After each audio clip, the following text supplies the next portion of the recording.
What's the best experience you've had, the best race you've been in? The best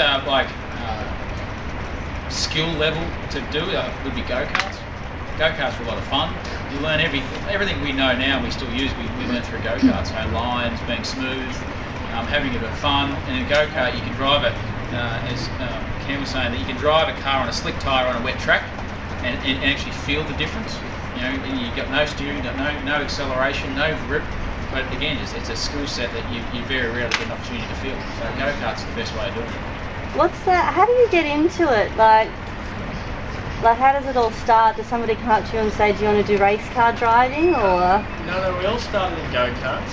Okay. Yeah, we were lucky our parents were involved in racing to some degree as well, and they bought us a little go-kart for a few $100s, and we went to the local track and drove around. But sport for us is a really good thing because we had an interest, and I loved my racing, so every weekend I'd just be out at the go-kart track competing in sport. Now whether it's footy or tennis or golf or racing go-karts, it is a good thing for me. It was a good father-son thing, so I went away with my parents, and really it kept me away from all the trouble and the riffraff that school generally brought. Although the school parties are great and you have a good time and whatnot, it's not the best thing when you grow up. You don't really understand that until you get to 22, 23 years old, that partying it up and whatnot at school, hey, it's great at the time and it needs to be done in moderation, but it's not the best thing. To have an interest with sport or to be trying to achieve something is definitely the best motivation.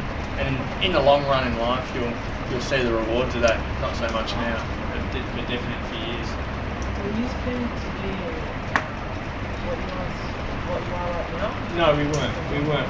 We never sat when we were 10 years old or 18 and said we want to be racing car drivers. All we were doing was making the most of the opportunities that we had and just doing the best we could at the time. Now, there's always someone better off and there's always someone worse off. Now, we'd love to be racing a Formula 1 car. We'd love to be the Prime Minister of Australia as well. But then again, we could be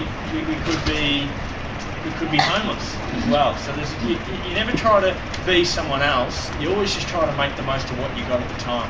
Now we're very lucky in Australia that we've got clean water, we've got the hospital system, we've got good schools. There's no safety issues, So we've got a head start on most people as it is. But all you can do is be the best you can at what you've got available, and that's the big thing that we can tell you guys is you won't really get it now, and if you go at lunch soon and you go off and not really think about it, but trust me, just make the most of what you got while you've got it. Who was here today? Well, today it's really a big occasion. I feel myself really pleased to have these drivers give up their time to come down and talk to us about their experiences as a driver, to help us out ourselves to improve our driver skills on the road.